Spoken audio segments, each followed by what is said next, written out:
আমি সেলিব্রিটি বন্ধু রফিক। আমি আপনাদের লোকগুলো আছে সবাই এখানে উপস্থিত হয়েছে। আমিও এসে দেখি অনেক মানুষ। আমি ভাবলাম এত মানুষ কেন এখানে, এত মানুষ কেন আসছে? পরে জানতে পারলাম এরা সবাই ফেসবুক, ইউটিউব, টিকটক এই সমস্তগুলো নাটক বিভিন্ন ধরনের বিভিন্ন কিছু কন্টেন্ট বানিয়ে থাকেন। আর এরা সবাই একত্র হয়েছেন, এরা সবাই মিলিত হয়েছেন।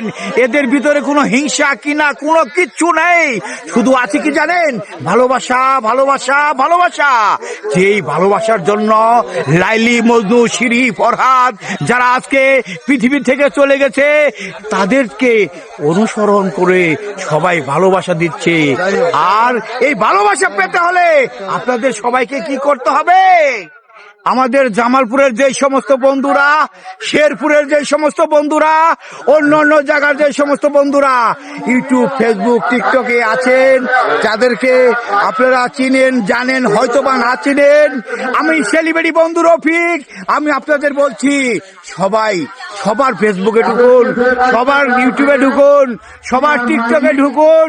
আর ঢুকে বারবার বারবার লাইক, শেয়ার, কমেন্ট করুন। দেখবেন ওরা যখন আনন্দিত হবে তখন আপনারাও আনন্দিত হবেন, তখন আপনাদের ভালোবাসার কোনো কমতি থাকবে না। আর এটা রাজনীতি না যে বিএনপি গেলে আমলিগ শত্রু, আমলিগ গেলে বিএনপি শত্রু, আর বিএনপি গেলে জাতীয় পার্টি শত্রু, জাতীয় পার্টি গেলে জামাত শত্রু। এরা কেউ শত্রু না, সবাই একজন আরেকজনকে ভালোবাসে। এরই নাম সংস্কৃতি, জামালপুর। এটাই বাস্তব।